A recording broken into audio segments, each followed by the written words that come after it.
Hi అండి. Welcome to Srinika women's world అండి. ఈరోజు శ్రావణంలో ఫస్ట్ ఏకాదశి అండి. ఏకాదశి విష్ణుమూర్తికి చాలా ప్రీతికరమైందండి.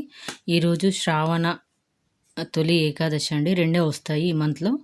నేను ఈరోజైతే విష్ణుమూర్తికి తులసి దళాలతో పూజ చేసుకుంటాను. ఇంట్లో మంచిగా ముగ్గులన్నీ పెట్టేసుకొని నీట్గా ఒక పండుగలాగా వాతావరణాన్ని అయితే రెడీ చేసుకుంటానండి. మా గ్యాస్కి నేను వేసి అలంకరణ చేశానండి.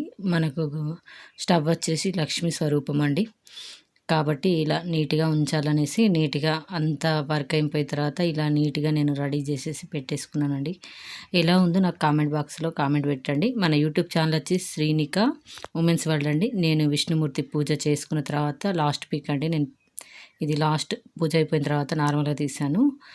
ఇది తులసి కోట దగ్గర విష్ణు చక్రాలు నేను వేసానండి. మన తులసి రాణి అండి, మా ఇంట్లో తులసి రాణి. ఇలా నీట్గా ముగ్గులు వేసుకుంటే ఆ ప్రశాంతతమైన వాతావరణం వేరేలా ఉంటుంది కదండి.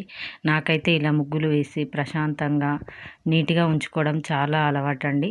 ప్రతిరోజు నీట్గా ముగ్గులు వేసుకుంటాను. ఇది నా ముందు ద్వారం అండి. ప్రధాన ద్వారం దగ్గర వేసిన కడపకి నేను వేసిన ముగ్గు అండి. అక్కడ అమ్మవారి పాదాలు, స్వస్తిక్, చిన్న ముగ్గు అండి. ఎంత బాగా అనిపిస్తుందండి, ప్రశాంతమైన వాతావరణం అనిపిస్తుంది నాకైతే. నేను ఇది బయట వేసుకున్న ముగ్గు అండి. ఈరోజు ఏకాదశి రోజు చుక్కలు లేకుండా గీతల ముగ్గు అనేది వేస్తారండి. కులం ముగ్గు అంటారు దీన్ని. ఇలా వేస్తే విష్ణుమూర్తికి చాలా ఇష్టమట, మా అమ్మ చెప్తూ ఉంటుంది. అలా అనేసి నేను ఈ ముగ్గును వేశాను. ఎక్కడ చుక్కలు లేకుండా ఈ ముగ్గును వేసానండి. ఈ ముగ్గు ఎలా ఉంది, మా ఇంట్లో వాతావరణం ఎలా అనిపించింది అనేది నాకు కామెంట్ బాక్స్లో కామెంట్ పెట్టండి. లైక్ చేయండి, షేర్ చేయండి, సబ్స్క్రైబ్ చేయండి మన ఛానల్ని.